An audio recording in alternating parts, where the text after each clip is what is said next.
Areopagos'un ölümündən sonra hansısa bir Atropatena hökmdarının adına nə bilim bir sikkənin buraxılması mı deyim, dövlətin atributlarının yerində qalması mı deyim, hər hansısa bir dövlətin varlığını isbat edən ciddi bir mənbə varmı ki, biz deyirik bugün xeyr, Atropatena dövləti süqut etməyib, o sadəcə vassal vəziyyətinə düşüb, amma dövlət varlığına davam edir. Elə onu izah eləməyə gəlirdim. İcazənizlə bunu davam elətdirim. Tam məsələ digər həmkarlarımıza da aydın olar.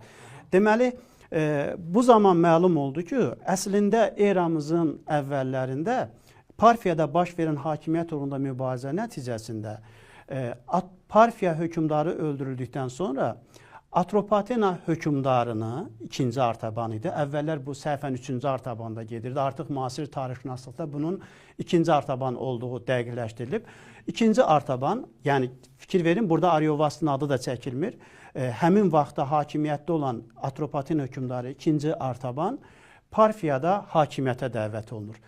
Onda qəribə gələ bilər ki, tamaşaçılarımıza və yaxud da kəmkarlarımıza bu necə baş verə bilir? Çünki həmin ikinci Artabanın anası Parfiya şahzadəsi idi. Arşaki idi. Bəli, ana tərəfdən Arşaki idi və çox qəribədir ki, ata tərəfdən də Atropatilər və bunu hər kəs, o dövrün hətta tarixləri Tasitdə, Strabonda, Iosif Flavidə, yəni dövrün şahidləri bunlar qəbul edirlər.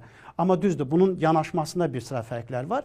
Deməli, bu mübarizə nəticəsində təsəvvür edin, anası Arşaki nəslindən olduğu üçün, ancaq atası Atropatilər sülaləsindən olduğu üçün ikinci Artaban Parfiya taxt tacına dəvət olunur və orada hakimiyyəti ələ alır.